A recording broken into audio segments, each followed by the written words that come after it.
We're going to discuss appreciation, which is a transcendent place in which to start our battle against all the injustice of the world.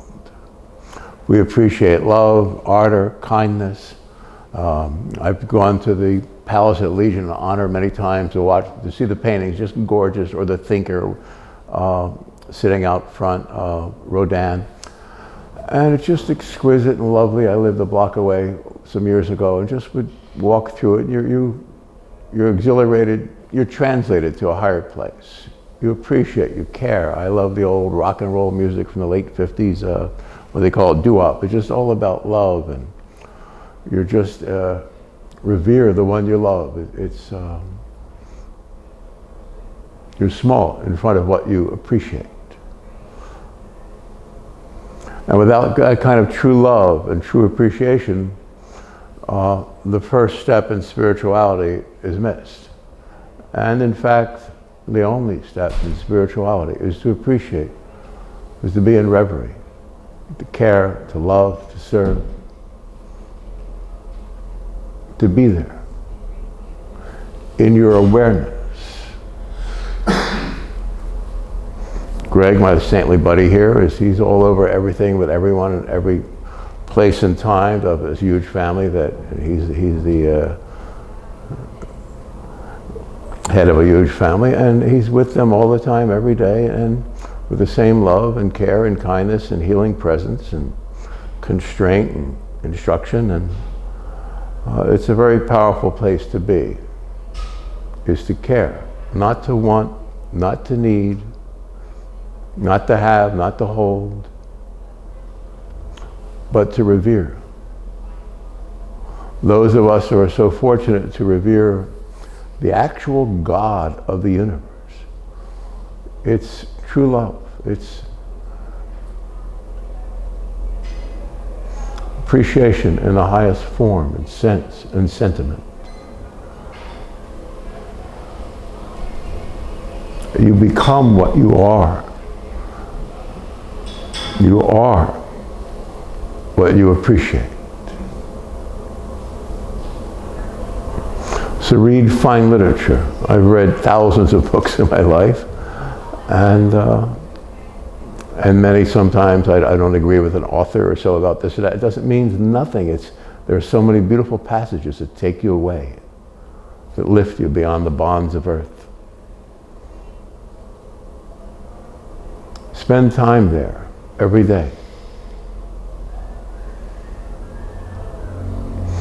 You'll let go of all curiosity, of all need and all want and all desire,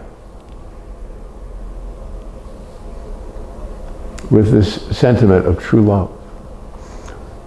That's why we love our mom, and our baby, and our best friend, and the one that we love in our life. It doesn't matter if we hold them close, far or near, but that we are in awe of what they are. Myself being spiritual, all of my life I've met so many people that I love in a way that I can never describe, because they're transcendent of this world. And for the most part, the horrors of this world are upon them. But spiritual justice bespeaks a time to come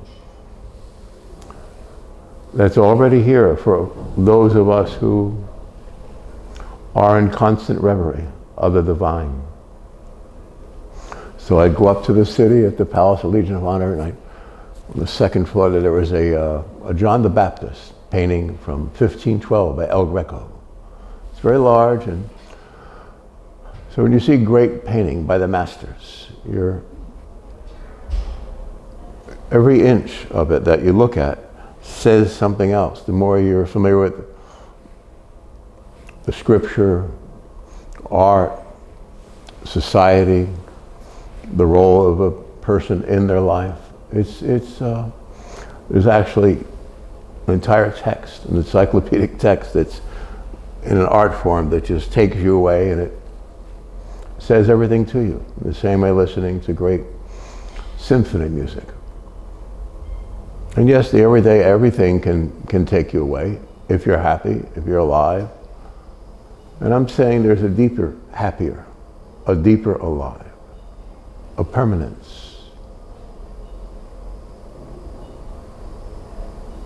In the deep blue and azure of the sky, there's an openness that's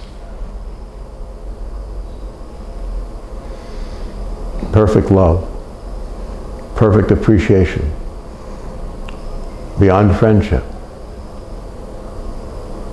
beyond need, want, desire, having, holding, gaining, achieving.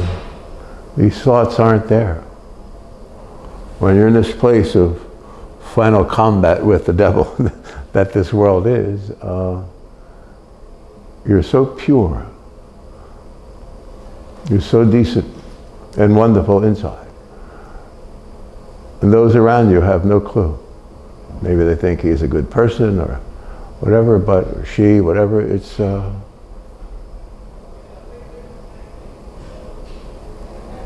God is looking out from your eyes. What more can be said?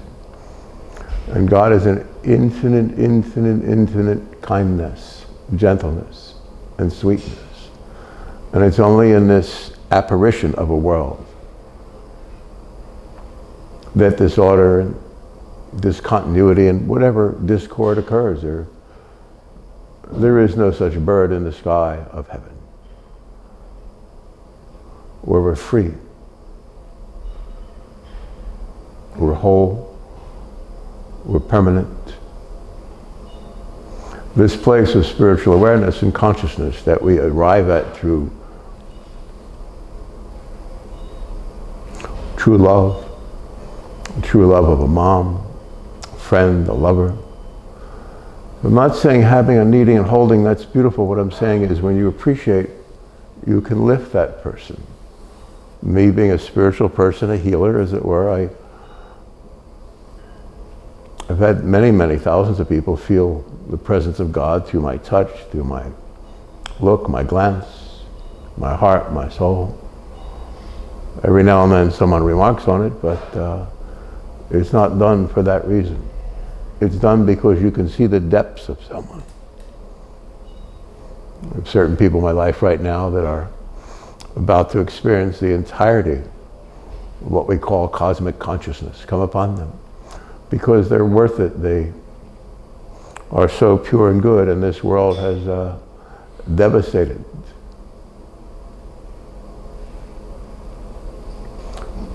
their true value, their true meaning their soul. And that's what this world consciousness is about. There are no bodies, there is no time, there are no places or circumstances, there are no victims, perpetrators, places, times, nothing exists except this openness.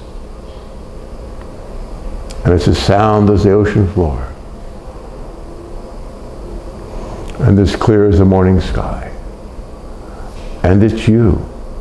Isn't it you?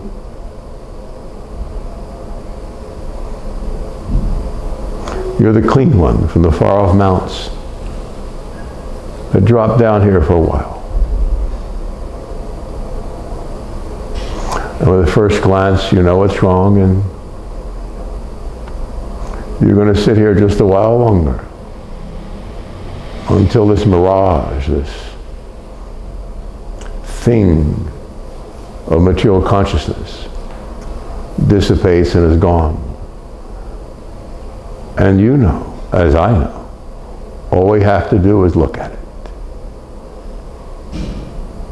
with the golden eye of God's love and kindness, and all will be well.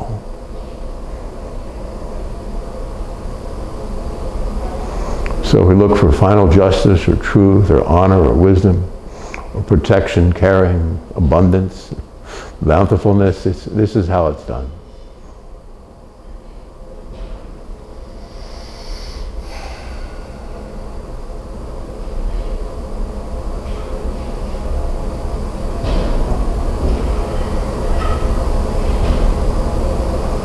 There is a God of this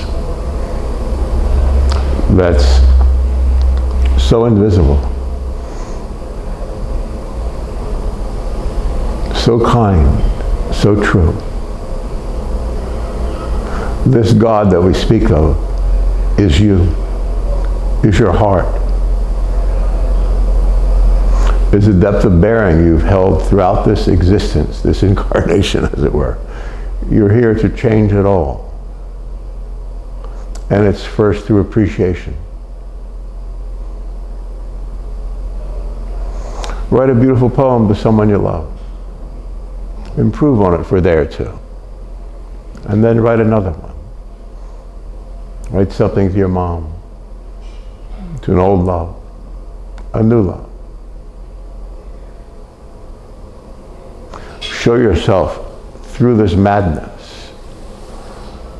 And you don't have to stand up on a park bench and make a speech, but you do have to become quiet and calm.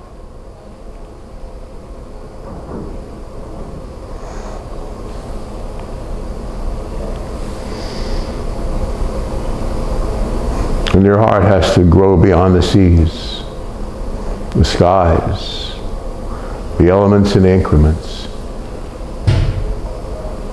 Accept God as God is.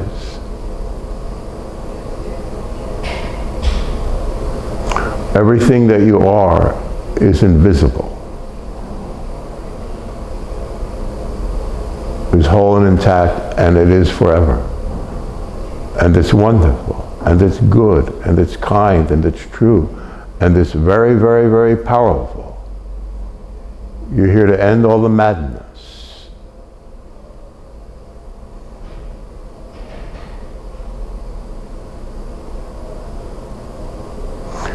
You're not here for any less a reason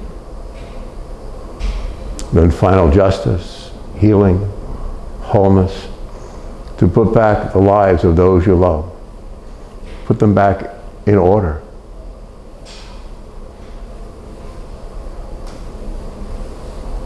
What an exhilarating day that will be. And that day is today, is you. Simply understanding and accepting your own part in divinity. That's it. You'll learn to sit quietly, to care deeply, to breathe calmly, and to see clearly. That which is always here, which is always you. It's an atmosphere, a lightness, a condition. Most of all, again, it's you. It's always been you. You are the answer.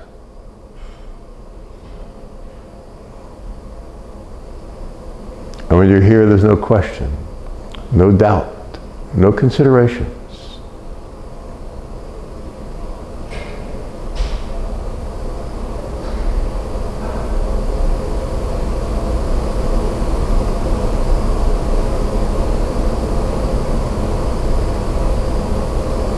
It's wonderful to know you, to know that we're all here for this reason, at this time and seeming place, to dispel the darkness, to open the heavenly gates to the true light that lights everyone along our way. You will heal the nations, subdue and vanquish the enemy which is in consciousness.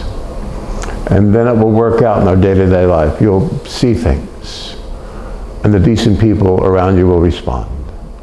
And those who don't, it won't matter. They'll just tire themselves out pushing that rock up the hill. You can't fight God. These few earth years, whether you look at 10 billion years, it's nothingness when you step outside of time into the divine light.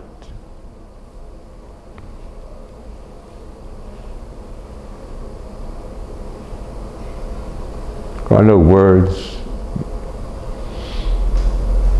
Everything that ever was in this world is gone. And you're in appreciation of something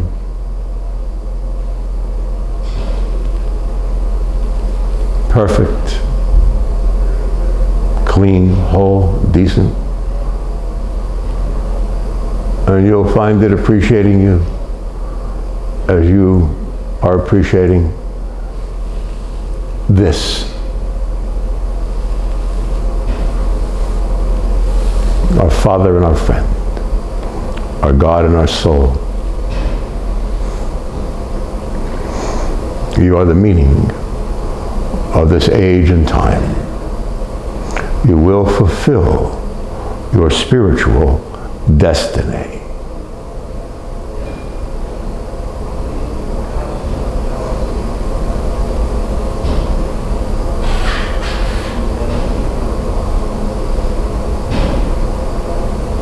There is absolutely nothing wrong with you that never was. Falling into this atmosphere is a heroic act. And then stepping through the madness and coming out clean and whole. That's something again, isn't it? From this place you can heal those you love. And we'll all be of one accord. And there'll be no more pain, nor fear, nor torment. That's why you were born.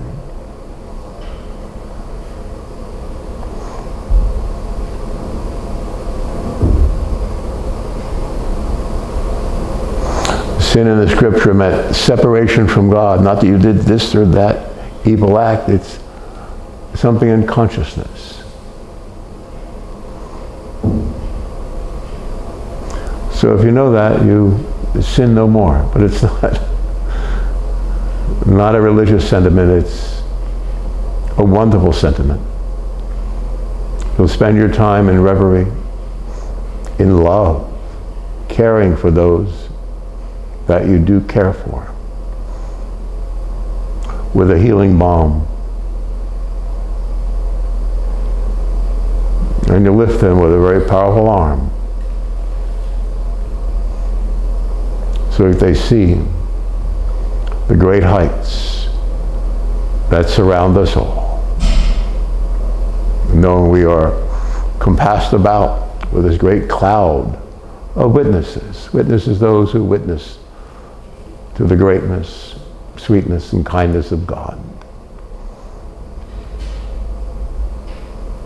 You're God's friend.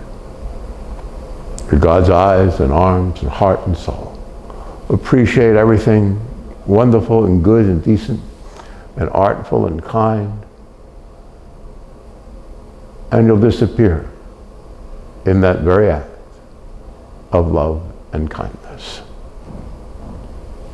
Thank you. Thank you, Mr. Sculptor. I'm done.